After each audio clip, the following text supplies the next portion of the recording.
Gbogbo ọmọ kóòtù òjíire ẹ tún kú dédé àsìkò yìí. Ẹ káàbọ̀ sábàlá àròjinlẹ̀ àwọn Yorùbá tòní. Lórí àròjinlẹ̀ àwọn Yorùbá tòní, Yorùbá ló lọ tí wọ́n bọ̀ tán ní màrìwò kì í sọ fúnra wọn tẹ́lẹ̀ kí wọ́n tó yọ. Kí ni màrìwò?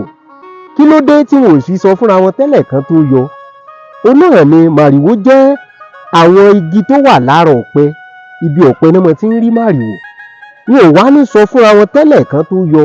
Èyí ò ní pé bí kan bá ṣe ń yọ nìmí ò mọ̀ yọ. Ìgbà wo pàtó wà la lè pa òwe? Bóyá a lọ bí ìpàdé kan àbá ní àjọsọ ọ̀rọ̀ kan síbì kan tó wá jẹ́ pé ìgbà tẹ́ fi padà débẹ̀ ẹ padà sọ forí ọ̀rọ̀ gúnra wọn pé tọ̀ já pàdé lágo báyìí tán wá fi débẹ̀ tẹ́ fi pàdé lẹ́wọ̀n pé màrìwò kúkú ń sọ fúnra wọn tẹ́lẹ̀ kó tó yọ ọ̀ sọ fún mi pé ọ̀ padà wá bí. Ibi tá a ti lè pa òwe nù tí Yorùbá sọ pé màrìwò kì í sọ fúnra wọn tẹ́lẹ̀ kan tó yọ. Àròjinlẹ̀ àwọn Yorùbá tòní nù. Ire o.